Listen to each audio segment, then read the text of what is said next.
అన్ని వర్గాల ప్రజలను వంచించి ప్రజల దృష్టిని మళ్లించేందుకే డైవర్ట్ పాలిటిక్స్ చేస్తున్నారని కాంగ్రెస్ ప్రభుత్వంపై మండిపడ్డారు హరీష్ రావు. హింసా రాజకీయాలను ప్రేరేపిస్తూ శాంతి పద్ధతులను వివాదం కలిగే విధంగా సీఎం రేవంత్ రెడ్డి వ్యవహారం ఉందని హరీష్ ఘాటుగా విమర్శించారు.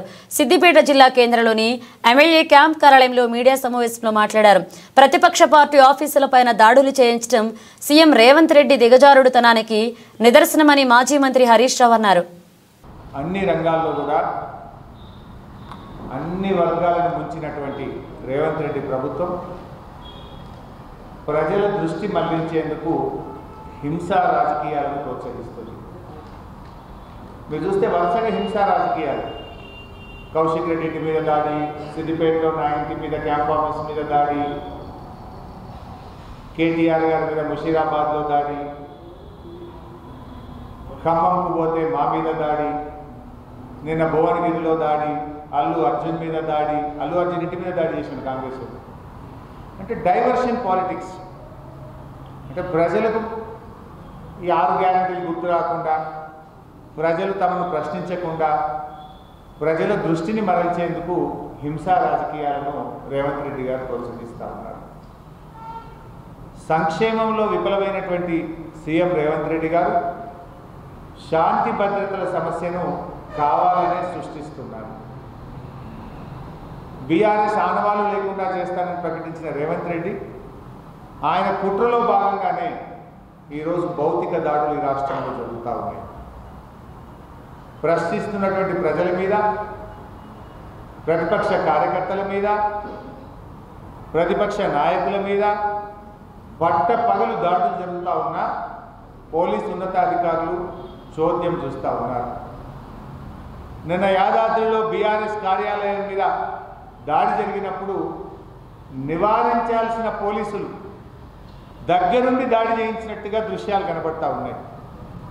వీడియోలు తీస్తున్నారు తప్ప దాడి చేసిన వాళ్ళను అరెస్ట్ చేయడమో, దాడి చేస్తున్న వారిని లాఠీచార్జ్ చేయడమో, దాడి చేస్తున్న వారిని నిలువరించే ప్రయత్నం చేయడం లేదు. అంటే కంచే చేను మేస్తే ఈ రాష్ట్రం ఏమవుతుందో ఒక్కసారి ఆలోచించాలి. హోంమంత్రిగా ఇవాళ ముఖ్యమంత్రి గారే ఉన్నారు. హోంమంత్రిగా ముఖ్యమంత్రిగా ఉండి ఆయనే దాడుల్ని ప్రోత్సహిస్తే ఈ రాష్ట్రంలో ఇంకెవరైనా పెట్టుబడులు పెట్టారా? ఈ రాష్ట్రం అభివృద్ధిలో ముందుకు పోతుందా? కౌశిక్ రెడ్డి ఇంటి మీద